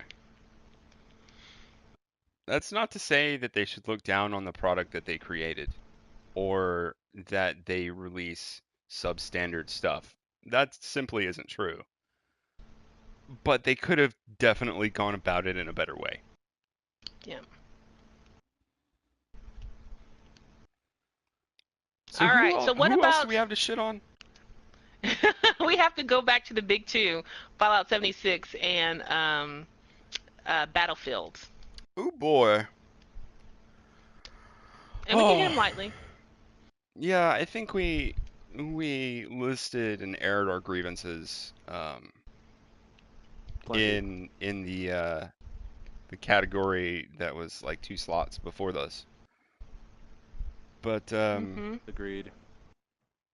it man, it really seems as if DICE with Battlefield has done a lot of things to their game without the input of their player base. Mm. I think they do some things with good intent, but I think they just tweak around on other things because they can. And I think Battlefield 5 is a really big example of them tweaking around on things because they can. And it didn't show well for them this year. Mm-mm. And I feel as if, even though Battlefield 1 was a um, a solid game, and it did very well in terms of sales, especially compared to the most recent one. It feels like for me, for someone who's been hating on Dice for a while, that they're not in form right now They're with not. some of their games. I'm looking at you, Battlefronts 1 and 2. Ooh, Battlefront. We're not going to talk about it because those are many, many years ago, but yeah, you know what I'm saying? I think Battlefront 2 was last year, wasn't it? Oh, yeah, it was last year, wasn't it? Yeah. Oh, man, 2018 was a long year. It 2017 really feels like it was. was 2 years away. Man, 2018 was the longest year I've ever been part of. One of outside of all of the reasons, I'm going to try to wrap this up so we can keep moving, but one of the reasons why I keep on wanting to make sure that people realize that Fallout 76 was a really disappointing game overall, and that Bethesda really disappointed people, is because I heard, or maybe I watched on a YouTube channel, like some IGNers mentioning that after E3, when they talked about Fallout 76, their articles quickly became the number one articles on their website. The Fallout 76 release, and then the ensuing information that came out of it. It moved a lot of, I don't remember how many people they said looked at them. I don't even know if they actually released that information, but it moved, pushed a lot of traffic to their website, is Yeah. what I'm trying to say. It was very looked forward to. It was, it was a game that wanted to be received well by people who enjoy Bethesda games and the Fallout franchise. And then everything that has happened has happened. And so you not only got a very bad gaming experience overall, but if you trusted Bethesda and you wanted to support Bethesda, if you were a collector, if you were just an enthusiast and you've really enjoyed the Fallout world for so long and you just wanted a piece of it, the things that you were being told that you had received, you were, sold a really terrible bill of goods, and you just did not get the fullness of your like $200 or however much. It was The expensive. It was pretty expensive. Like I lowballed it at 200. I honestly have no idea how much people paid for these items, but they did not get their value, and I would feel very upset and betrayed and disappointed in a studio like Bethesda, who, as a consumer, did that. Yeah, I would definitely agree. All right, guys. So that's it. Those are our candidates, or excuse me, our nominees. Who takes home the most disappointing developer of 2018? It's gonna have to be Telltale, hands down. Oh yeah, Mm-hmm. yeah. We are They unanimous they in this. straight up ruined lives. Not funny, but I mean, yes, you were absolutely correct. I Ruined mean, lives. it's worthy of a laugh simply because it's so blatantly true, you know? Yeah. Hmm. Is anyone watching the comment section on YouTube? It's getting a couple hits there. Nah, I'm on Twitch. Okay. Because I don't have it up. Abadar, hello. Oh my god, dude, what's up? I feel like we've accidentally been ignoring. I see your hits and I acknowledge you, but I just do not have my laptop open. And I do, and I've been going back and forth. But Albador did say that he came in just for the best part, which is true. It's true, because we love hating. Oh I yeah. love hating. Love to hate. It's It's what fuels me. But he it's says the a easy terrible. mode of conversation. Let me tell you, we get a lot of mileage out of it. But it Oh says yeah. a terrible bag of goods is certainly a more accurate expression for those who bought the collector's edition. So it sounds like he might have leaned that way. However, Telltale Studios wins our most disappointing developer producer studio of 2018 because they ruin lives. All right, guys, we're gonna bring it back up. There's 2 categories left. Mm-hmm. But before we get to the big game and the most hating on me that you will see all night, Oh my god. we're going to go to the most anticipated game of 2019. That's right, the games that are coming soon, but not soon enough. Our categories are Anthem, Done. Metro Exodus, Cyberpunk 2077, caveat, it may not come this year, Tom Clancy's The Division 2, The Outer Worlds, and Daemon X Machina. Mm. I have a soft spot for Mex, Mm. but unfortunately, Anthem pre-filled that. Well, Arcadius is nothing but truthful. Hmm. He's gonna tell you what he thinks immediately. But I'm gonna have to go a different route. I Do it. am I am excited. Break the mold. I'm excited for Anthem. I think it's gonna be a good game. I'm hopeful for it. But it is not my most anticipated anymore. Dum dum Oh my gosh, Because dum. Albadar, where were you when we were creating this list? I'm sorry, Scorch, not to interrupt you, but Albadar just reminded us of another game that is coming out there that completely dude, slipped my damn there's mind. so many. Kingdom Hearts comes out in January. That's what he said. Kingdom Hearts 3 isn't on this list. How did I forget Kingdom Hearts 3? Yeah. Because you had already given up on them vests. You'd already told yourself it's not going to happen. Quit lying to yourself so you keep breaking your heart year after year. Well, we can add it. Let's add it That's to the what you list did. now. Let's just add it to the I list now. just did. I Okay. just added it to the list. I literally cannot believe I just forgot about that game. I even thought about that as I was looking over our nominees this afternoon before we started streaming. I'm like, Kingdom Hearts 3 is not on here, but it's coming out this month. I And just won't Just tell in us time for my anything. It'll be fine. birthday. no, I made a little mental note to add to like talk about it, but it seems as if the winners are gonna have to get out this hacksaw. It looks like it's gonna be a three-way split. It might actually. Um, But there, you were mentioning. yeah. I like I said, I'm excited for Anthem, but it's close. It's within like we can see it sitting at the end of the tunnel, right? It's Yeah, Yep. it's 2 months away. We know we're gonna get it. You know what I yeah, mean? We know we're gonna play it. We know yeah, that we're going to at least attempt to enjoy it to its fullest extent. yeah. But there are other things that have captivated me since Anthem has been talked about, and we've talked about Anthem quite a lot. Um, the two of them are most recently Outer Worlds, which I haven't seen a whole bunch of.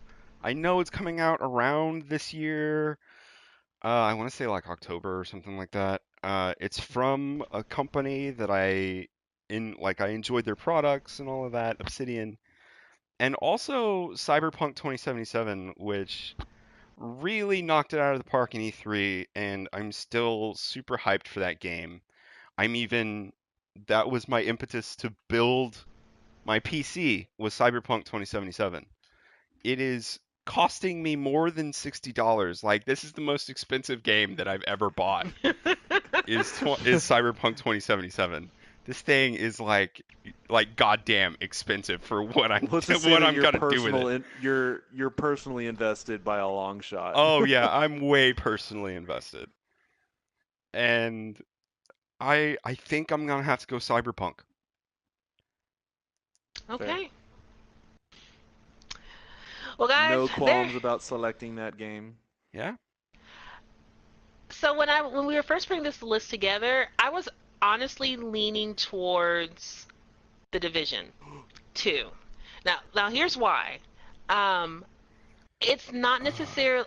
Man. I am kind of interested in playing it, but it is more of a. I am really interested in seeing if this game actually progresses. Does it move the marker forward for um, the team, the Ubisoft team that I can't remember the other studio that is it Massive? No, Maybe. that's not right. I don't know. I honestly don't. I can't remember right now. But I just really want to know if it's pushing forward. If what lessons did they learn with the division? How are they going forward to to challenge things as simple as their color palettes to their I was about to customizations. bring that up. Oh man, bring me all of your gray swatches, good sir. I wish to paint a picture. All of them? Grayish and All of them. beige. And their core gameplay loop, and are they bringing any new gameplay modes, and if so, how, and what are their boss battles like, and how are they going to address the bullet sponges, and what is crafting going to be like? And so I'm really interested in the Division 2 for that purpose, because I feel we did not play Destiny 2, but I feel that Destiny 2 did not get it right in the same way that Destiny 1 did not get it right. And even though people tell me that once you get to, in the first iteration of the vanilla Destiny, once you got to the Taken King, you had a very playable gaming and enjoyable gaming experience. I don't believe it. I think it's like Stockholm Syndrome. In the same way that with Destiny 2, people are saying that now that the most recent expansion, whose name I honestly don't even care to know at this point, but it feels like a more complete and fully realized version of what they wanted to do. To which I say, oh, that's because they just, put all the stuff that should have been in the base game in the game. But, Yeah.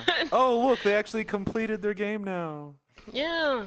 But I did not hate the Division. In fact, I actually enjoyed the Division, but I don't think as long as I should have or as much as I could have if a better, richer experience was there. So I want to see if it actually does well Got this good. time, basically. Yeah. Did it get good? So that's why I put it on the list. However, now that Alphadar reminded me, and it's going to sound really terrible because I honestly forgot it was coming out this month.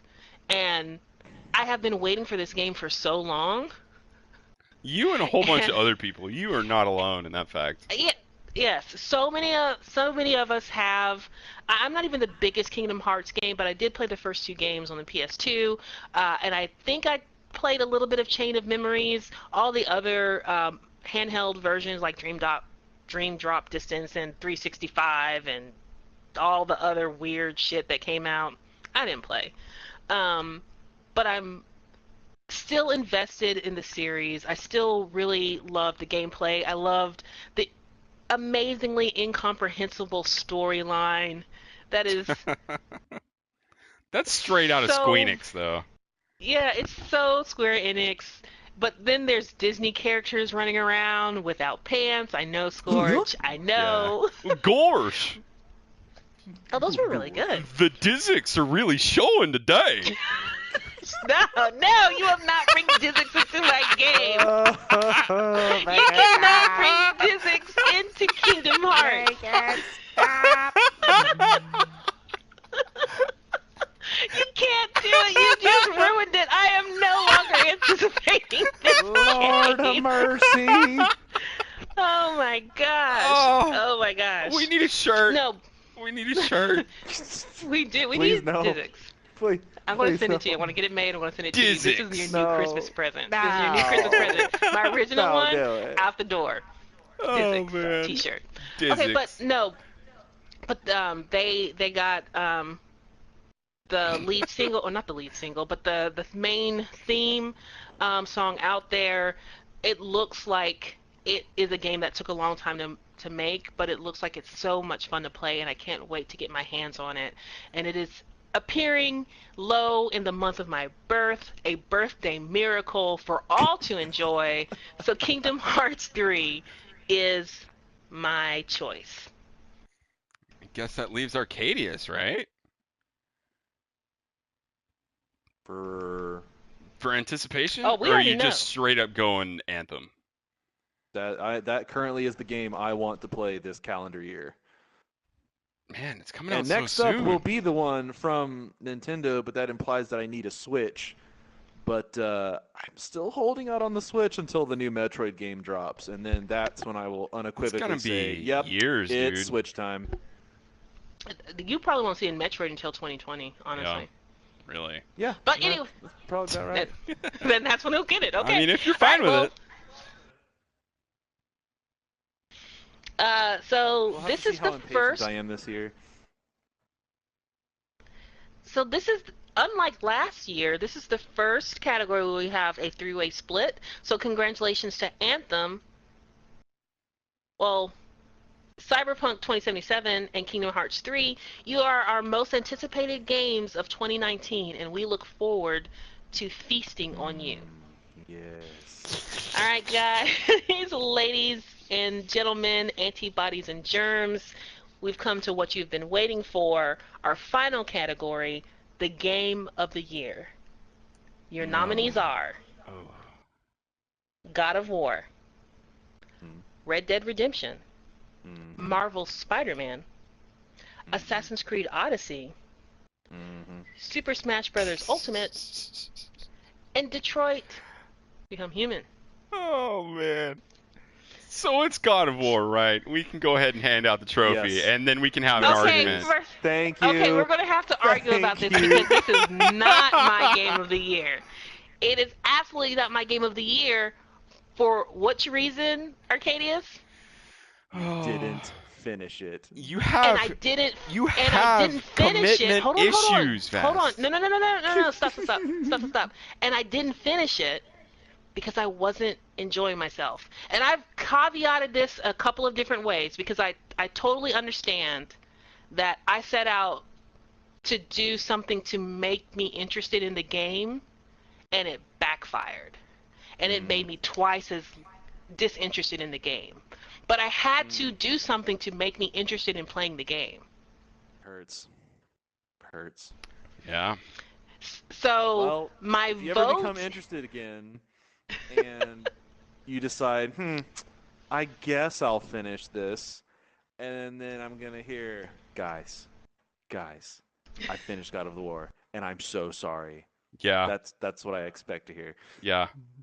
Absolutely. Someday in the future, it won't be anytime soon.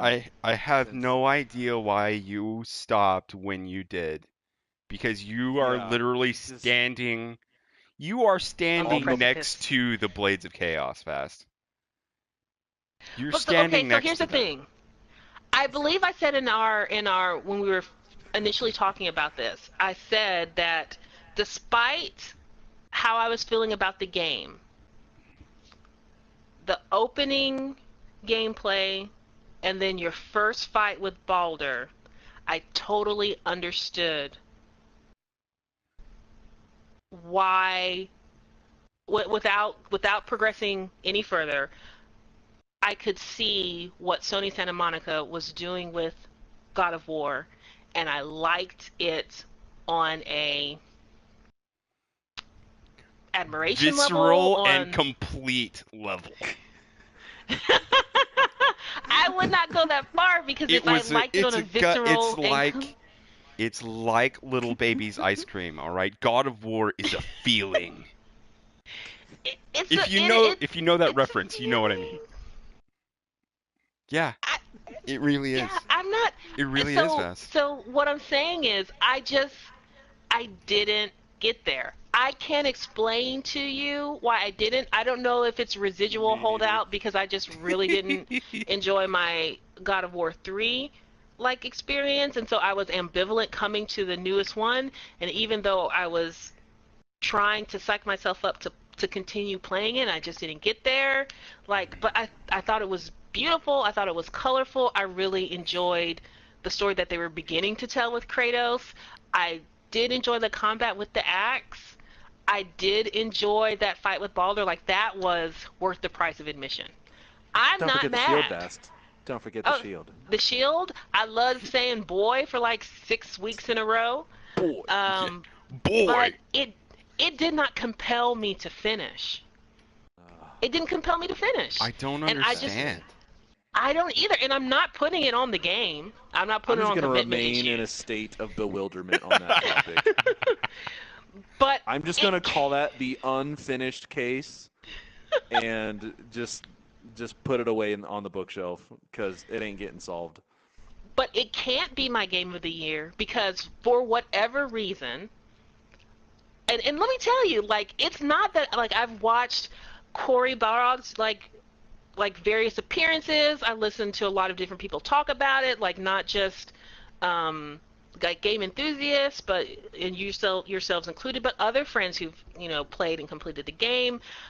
I recognize what it is. I recognize what they were trying to do, and I know that they achieved it. But for whatever reason, I could not get through that game. I couldn't get into my nostalgia bag. I couldn't get into Mm-hmm. my battle bag. I just couldn't do it. And for that reason alone, I just cannot make this my game of the year. My game of the Mm-hmm. year is Marvel Spider-Man because it got me Mm-hmm. to finish the game. I enjoyed myself so much that I wanted to continue. And I feel like that's what a game should do for you. Appeal to you on that visceral, emotional, instinctual level that says, "Hey, you're having so much fun, you have to keep going." Oh my God, all those things you just described are the things you missed. All of those things. Well, that's what I'm saying. Like, it didn't hit Oh my me. God. It Oh didn't my hit me God. that way. And so, like, I fully recognize. I'm just like, maybe I wasn't the target audience. Uh, blah blah blah blah blah. But it's not like I just played for like 30 minutes and put it down. That's true. No, in order to get to where you're at, you had to play a couple hours or so. Some Hmm. some investment for sure. It wasn't just the first 20 minutes. Mhm. But it lost me. Like, it set me down in the middle of a frozen world and said play, and I was like, God damn it, I'm not doing that. Is it I mean, is he's it because you Kratos. had Frozen Times are World? times are tough. You had Frozen World Mass Effect Andromeda flashbacks? Like, no, no, I don't want it. Can't do it. I'm No. so tired of frozen Uh, There's expanses. nothing Get uh, me out here. of this. There's nothing It's here, and all I can't there's see emptiness. shit. there's a tree. It's better than Andromeda, but I still can't do it. Oh man, but like I totally understand why you guys are voting for it. I'm just saying that my vote for Game of the Year is Marvel Spider-Man. It's a lot of fun to play, I and I finished it. I understand your reasoning for choosing Spider-Man as well. It's a solid game and it's worthy of praise. It's just not as good. I don't know how else to say it. I don't know how to put it. I don't know how to make it more like Eloquent or anything. There's I no don't extra think words. saying that I need to sugarcoat it is a proper response because we are No, well, friends enough that no, it no, doesn't no, need and like, sugarcoating. and hold on, let's just take a step back because I'm not disagreeing with you. I could sit here and say that in terms of technical work, maybe story. I don't think voice acting or characterization or anything like or music, but in terms of like or even gameplay, I could see that God of War could definitely be the better game. Um, but it wasn't for me because I couldn't make myself like I could not make myself continue it. So whatever hook that they needed to get into me to draw me through, it just missed me. That's all I'm saying. It like is has nothing to do with the quality of the game or what they put out there, but it just missed me. And I just did not feel compelled to finish it. Do you think I'm there will sad for ever you be a guys. time where you will go back to it in hopes of finishing it?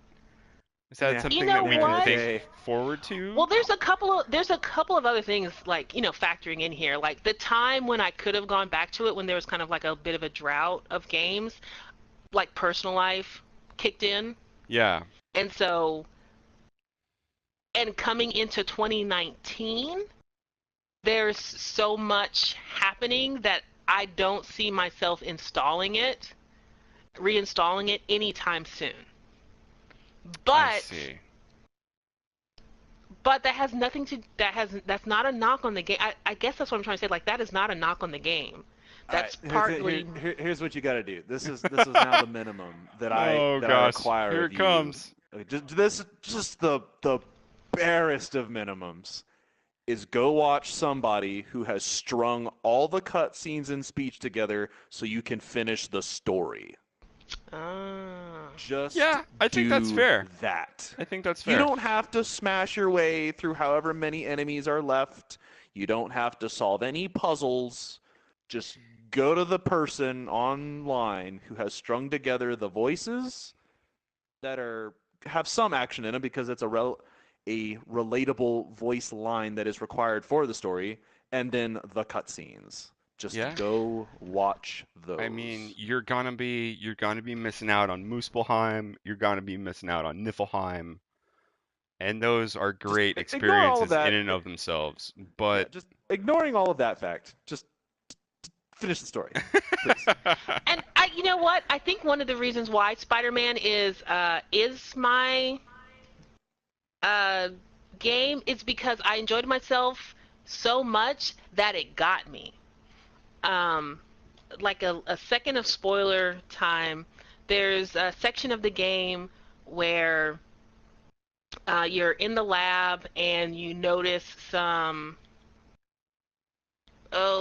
equipment that Doc Ock is building, and you're like, "Hey Doc, what's this?" And he's like, "Oh, I've taken a contract with AIM," and blah blah blah blah blah. And just the way that the story was progressing, I thought to myself, okay, so we're not going to get Doc Ock this game. He's going to be like a bridge antagonist. Like, we'll see him deteriorate, but he's going to be who we're going to be against in game two. Um, they had me so engrossed with spectral analysis that I totally wrote off that as being part of the subplot. And so when it did happen, I was honestly shocked. And let me tell you, that almost never happens with me. I'm the person at the beginning of the film is like, oh yeah, he did it. Not necessarily because I know, just because not to like to pat my own back, but as a writer, like, you know how stories work, right? Yeah. You know how stories work. And as someone who just is in the entertainment medium and who watches a lot of television or in anime and reads a lot of comics and manga and books and watches movies, you just know how stories work. But they got me. And so, yeah, I just let Spider-Man, I just fell so completely into the game that I enjoyed it in the way that you do. I fell in love with the game. I fell in love with the game. Well, can't argue with that. Yeah. But Hmm. you still need to go watch the trailers and all of the All the all the cutscenes, all the footage. You got to cinematics. watch all the footage. All right, okay, so before we announce who won, and it's very clear who I won, mean, if anyone in our comments, do you guys have a game of the year? Because we missed our viewer's choice from Albadar. He voted for The Outer Worlds. yeah, I can totally understand where he's coming from in that. But Vast, you gotta finish Dad of Boy, okay? Mm. Data boy. You've got, Boy? you've got to, you've got to at least watch You it. have to shut this case, Vast. If this case goes unsolved, I Really, don't know what I'm going to do with myself. it spells the You're gonna doom have... of Durnami to not No, it see does this On not. the through. precipice fringes. Like I can feel it 15 years down the road when we're all You like got a comment nearly in the thing dead. there. All right, well, Albadar voted for Hollow Knight for the Switch, and I will say that it does count. Because even though Hollow Knight came out, I think 2016, 2017 on PC, and then the other consoles last year, it came out on Switch this year. And that game I'm playing right now on the Switch, and it is easily one of my favorites of this year. It's so compelling. The gameplay is it's so much fun. It's such a unique world, and I'm really taken with it. Like, super taken by that game. I mean, I would be too if it weren't a platformer. I and you know what? I don't often say this because we do have differences, but I would say that Scorch, if it ever gets to a price point that you're like, yeah, I will spend $5 to try it, or I'll spend $3.99 to try it, I highly recommend you trying this game. Just in the same way that I was super excited when you tried Journey. It's just a different game. It's a really good example of the genre, and it pushes what a platformer can be in terms of like really creative storytelling and world building. Like it's just so much fun to play, and it's so unique Okay. that I almost wish it was like its own story to share with other people who don't like platformers. It's just so cool. All right. Just not as silly as RuneScape. I'll No. take your word for it right now. Yeah. All right, guys. It sounds like there can only be one, and it sounds like for 2018, Indeed. Durnami gives the wavy to God of Boy. War. Boy, Oh, that is not going to get to old me, anytime soon. boy. It's not. Congratulations, Sony Santa Monica, its director, Cory Barlog. And all the people who worked Barlog. on creating Barlog, sorry, and all the people who worked on the awards. This will age very well. In 10 years' time, you're going to be honored that you received the 2018 Wavy for Game of the Year. Yep. Yep. Yep. Yep. So ends the evening. Thanks for joining Mm-hmm. us in all of this. If you liked what you heard, you can follow us on Twitter at Durnami Gaming, on Twitch at Durnami Gaming, or on YouTube at Durnami Gaming. Pretty easy, huh?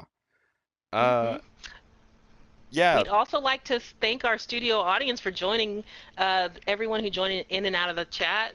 Thanks for coming and hanging out with us tonight and listening to us talk about our favorite games and of 2018. yeah. Oh, also shout out to Dash Radio just because. That's cool. Mm-hmm. Yeah. Hmm. All right. I'm cutting the stream. It was lovely streaming with you guys.